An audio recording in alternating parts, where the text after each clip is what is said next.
Jabber talk, jabber talk. Jabber, jabber, jabber, jabber talk. Jabber talk, jabber talk.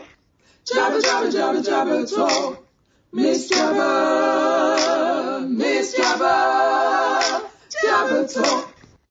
Welcome to the Jabber Talk podcast. And of course, I am Jacqueline Malcolm, your host. And there is always a Pixie on the pod. Pixie in the room on the pod. That sounded like a very intense Pixie. It sounded like mixing up.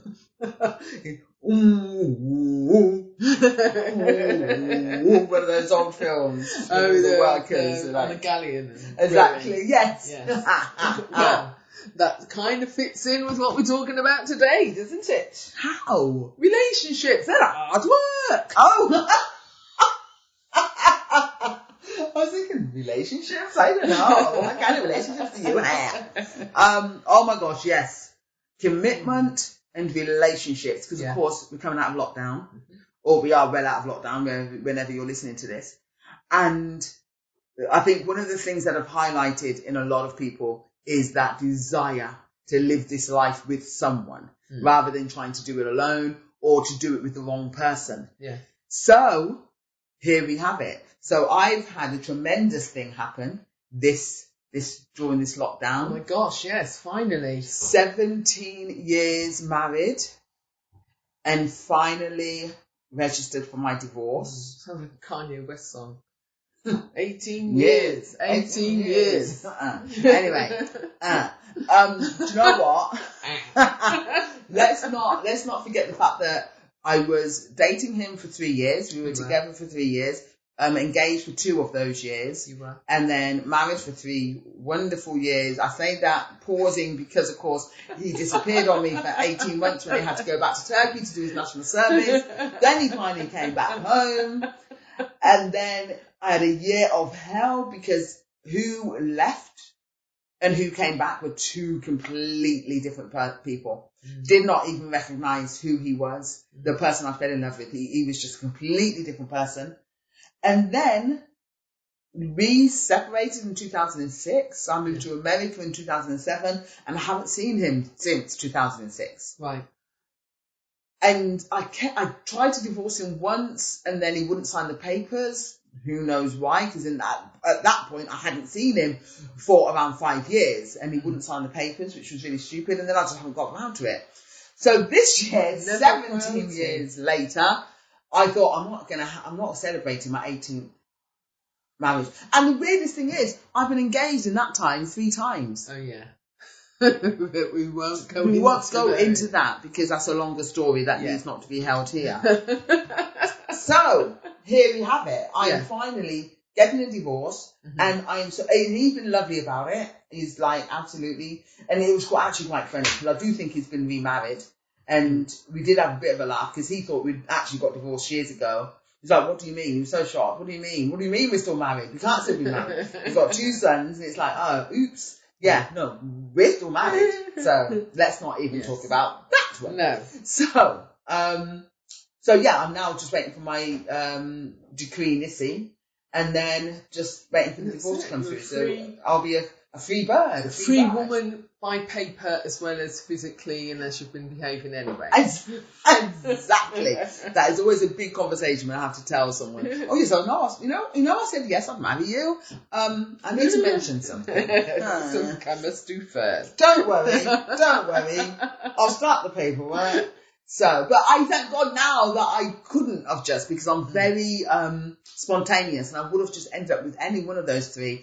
Let's just go to Vegas. Let's just do it now. Let's just do it. Yes. Because it's just fun. And in hindsight, we can look back and see that would have been very bad. Very bad for all 3 of them. It would have been not the right thing for me. So. You've had to go and live in Reno for a month so that you could get divorced. That's all it takes, isn't it? Yeah, so you'd go down to, for those of you who don't know, Vegas and Reno, both in Nevada. Vegas is at the bottom and Reno's at the top. And so people would go to Vegas for a quick marriage, because you'd only have to, do it straight away. But then when you realise your mistake, you could go up to Reno, because as long as you just live in Reno for a month, then they could stay in a hotel for a month, and then they could get divorced quickly as well. Hilarious. Just good old Nevada. I miss Nevada. Nevada. Okay, so relationships, they're hard. They are hard. Or as someone put it, they're only hard when only one person's working on them. Very good, very good, very good, and that's been my problem. Yeah. I feel like I'm the only one in the relationship. Yeah. Yeah, no. But then I make it true. that way as well. Actually, yes. I do make it very much about Jackie and about my world and about what I want. Well, yes and no, but then I've been there, and I know that some of the demands that you make shouldn't be hard demands. They shouldn't. Like, if I was the man in the relationship. Be faithful. Be that loyal. is not a hard one. Exactly. Exactly. Like, no. They shouldn't be hard. And my problem has been is that I've always been the higher paid, the harder worker, the one with the career, and the one with the higher profile, and so therefore it's swapped roles, the traditional roles. The traditional roles that say the man should be the breadwinner and the one out there and doing all the work, and the wife should be the one to support his vision. Yeah. Well, my vision has been too big, and so therefore I've needed someone, I thought, who would come in and support my vision so that I could carry on doing what I'm doing. Yeah.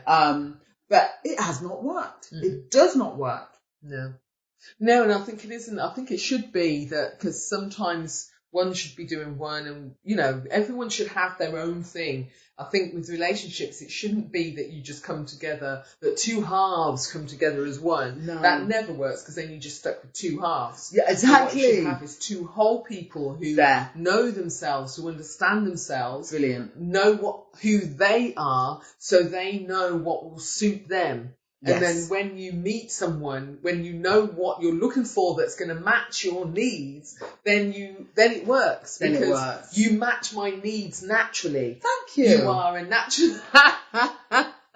So thank you, Dixie. And yet, not you. Well, now back to my problem. But it's true. It's like we think we can change people. We think we can mould people to meet our needs, but people can change, but they can only change themselves. Exactly. People can only the decision has to come from themselves to change. So the key to a happy relationship, I think, is finding someone who is naturally that way inclined. Someone who naturally likes to travel, because if you want to travel, then you should find someone who likes to travel. So that, exactly. So then it's not a fight to get them off the sofa to go and travel. You're right. You're absolutely right. And if you want children, what are you doing with someone who doesn't want children? No, Why have that fight? Why have that battle? Yeah. And hope that they'll change their mind. And all of this stuff you can find out from the very beginning. Find out from the beginning. It's like, even if you say to someone, oh, okay, I want marriage. It's not saying that I want to marry you and I want to marry you tomorrow. Right. But if you know, I want marriage.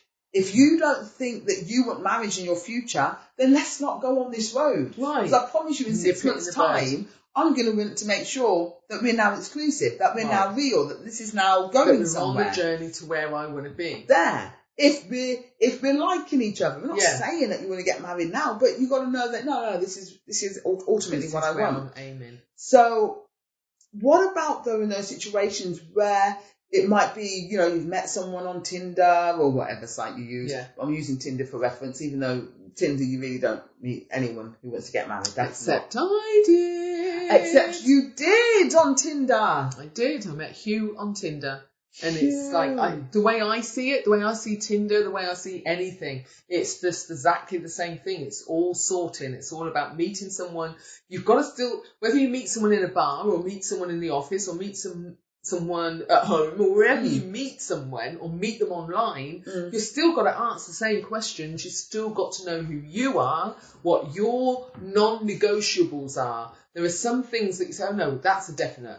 Some things I can negotiate on. Some things I'm not fussed about. But that is the definite. I want to get married, or I want children, or I want to live in Outer Mongolia. Whatever your non-negotiables are, as long as you know what those are, then you find out about that within the first few conversations. You really should, right? So no Especially one's at our wasting age. time. Because like we're women in our 50s, why would we waste our time? There is no time to be wasted. There is no time to be wasted. There is literally no time to be wasted. No. And of course I'm now thinking of all this because I'm about to get a divorce. I'm leaving you free. I'm finally free. To get engaged again. I've got a wedding dress sitting in storage. I've got a wedding dress. Don't. It's like it's absolutely ridiculous. Yeah. So and there's this I love what you're saying. And there's this whole thing as well that when you know when someone doesn't want what you want, then we say there's something wrong with them. Right. So how can he not want to marry me? How can he not want to spend time with me? Or how can she not want to come to the football game with me? Right, and it's like, right. but it's okay. Just like it's okay for you to want to get married, it's okay for someone to not want to get married. Exactly. And so then you just say, oh, very nice, kindly, I'm very happy for you with There. your desires, but our desires don't match. They don't match. So goodbye, love you, see you. Well, don't love Yeah. you, but Wish see you you on your well. wish you all the well with finding someone who There you doesn't go. want to get married. There But you go. For me, it's a definite. So let me stop wasting time here. Boom, boom, boom. Off I go to find what I'm looking for.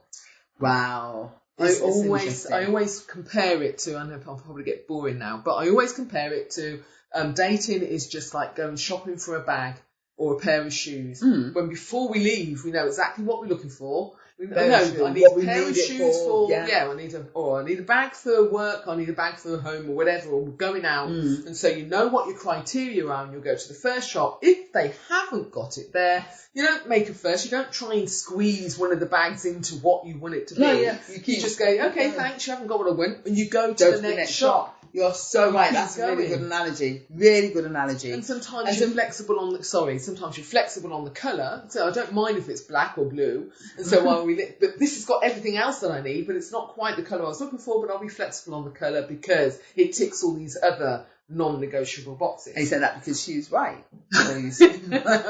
Hue is now the colour. Well, it's like, I love that analogy because again, it's like, especially for girls in our handbags. We'll go out. We know we need a handbag for work. And we know we need that handbag to be very practical. Well, wait a minute. Not all girls are like this. Maybe some girls are like this on shoes. I'm like this on handbags. Yeah. I know I need something that's practical, that's big enough to carry everything I need to go around. Oh, but give me a little bit of shiny. Oh, look at that shiny over there. Oh, but I really need it. Now it's too small to even hold my purse. But guess which bag I'm walking out with? And guess which bag is going to sit in the cupboard? So I can't ever use it. And guess what I'm doing next morning? Going out to find a work bag. So we will meet people who are just like, oh, but you know what? I want that little bit shiny right now. And I think that's the process I probably need to go through. If you're a little bit shiny, you're good. Yeah. Let's have a little bit of shiny. Do you tick enough boxes? But you're not going to be the day-to-day, are you? No. And that's what I've got to start, because that's what I don't do. Yeah. I'll look at the little bit of shiny and I think, oh yeah, no, I want that little bit of shiny. Or let me try and make it a work bag. Yeah. And it never works. So I think your analogy is excellent. And your relationship with you is absolutely amazing and beautiful. And you're fun to be around, except for when we're playing Scrabble, when you cheat. But it's beautiful. Let's not go into it now. Don't defend it. Let's just leave it at that. We put the words to right. We put the words to right. No. We put the words to right. We put the words to right.